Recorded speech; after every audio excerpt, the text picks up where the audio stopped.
nearly solely to produce Apple's iPhone. Province of British Columbia government grant of $600 million to meet production needs. In a technological sense, this plant is capable of producing the manufacturer of the iPhone is known by the brand name Foxconn. We are formerly known as Hanhai Precision Industry Company Limited. The final iPhone assembly, testing, and packaging take place at this facility. The plant in Zhengzhou has 94 assembly lines and requires 9 manufacturers to create 500,000 iPhones every day, or around 350 per minute. In this particular assembly process, the vast majority of the workers will be doing the identical activity over and over again. It may take up to a minute to do some tasks on an iPhone, such as cleaning the screen, soldering a component, or putting a screw into the back of the device. In order to successfully lock down an iPhone phones, Apple's stellar reputation has been built in large part on the company's knack for creating groundbreaking electronic gadgets. Millions of Apple iPhone users throughout the globe are happy to pay full price for the phone because of its high build quality and innovative features. However, many customers likely have little clue as to what goes into making an iPhone. The reality is, however, that your iPhone was not made or developed in a single location. An iPhone is a collaborative effort between several nations and businesses. A product may be created in California, but that doesn't imply it's made there. Anyone who has purchased an iPhone or other Apple product is likely familiar with this disclaimer. Where strictly do iPhones come from, and what's it like to work on an iPhone at Apple?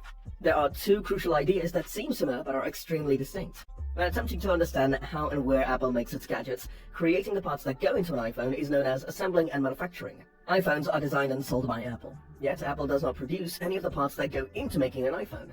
The term assembly refers to the process of putting together an iPhone from its several parts, each of which has been manufactured by a different company. The majority of making an iPhone involves acquiring components from suppliers and putting them together in reliable facilities.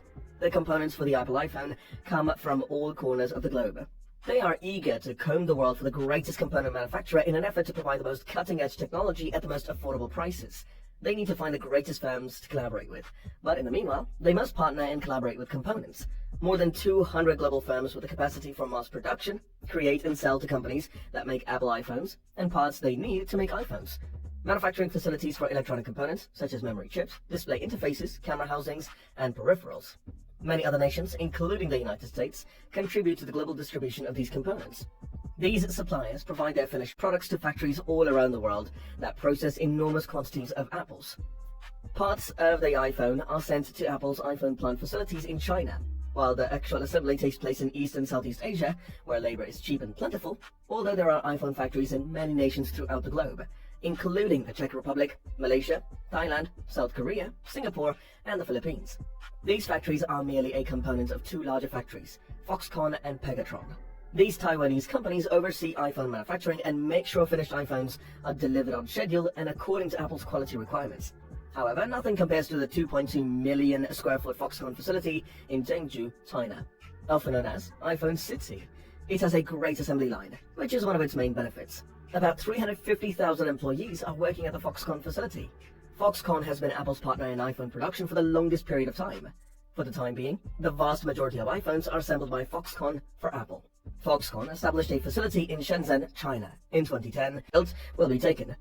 Zhengzhou, China, which is the last stage in the iPhone production process, is also the location where Apple's international tax strategy gets its start. Foxconn typically sends finished iPhones to Apple at the customs facility and then distributes them to Apple's affiliates across the globe. Smartphones are tiny enough to be carried by aircraft in large numbers at a low cost. But a few years ago, Chinese-made personal computers took roughly a month to convey us in container ships. Apple has shipping relationships with major carriers like FedEx and UPS to get iPhones to customers all around the globe. Approximately 150,000 iPhones may be stowed away in the metal container of a single Boeing 747 trip. The iPhones, destined for the United States and other countries, are driven out of customs and onto Zhengzhou Airport in China.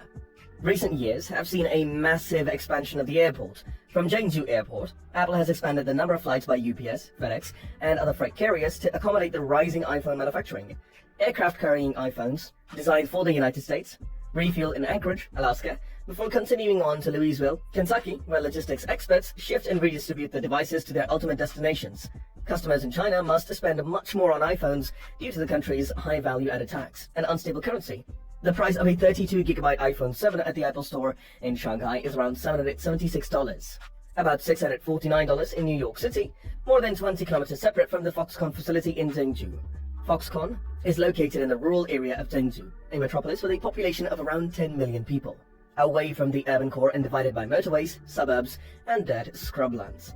As of the year 2020, due to the construction of new roads, housing and power plants, the quality of life for the city's poorest citizens has improved dramatically.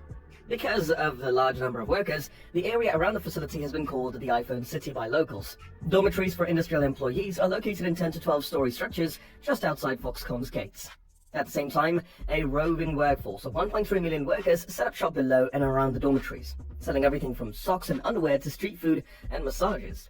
Mainland China since 2007. When it started manufacturing iPhones for Apple, Foxconn has become the biggest private employer in the nation.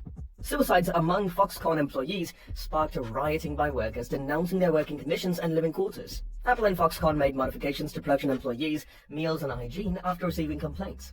Workers on the day shift stated arriving at the plant gates at 7 a.m., even though the official start time for the day shift is 8 a.m. Motor scooters are popular among the well-off students, but the vast majority of students either walk from local dormitories or use the bus to go to their destinations in the remote buildings.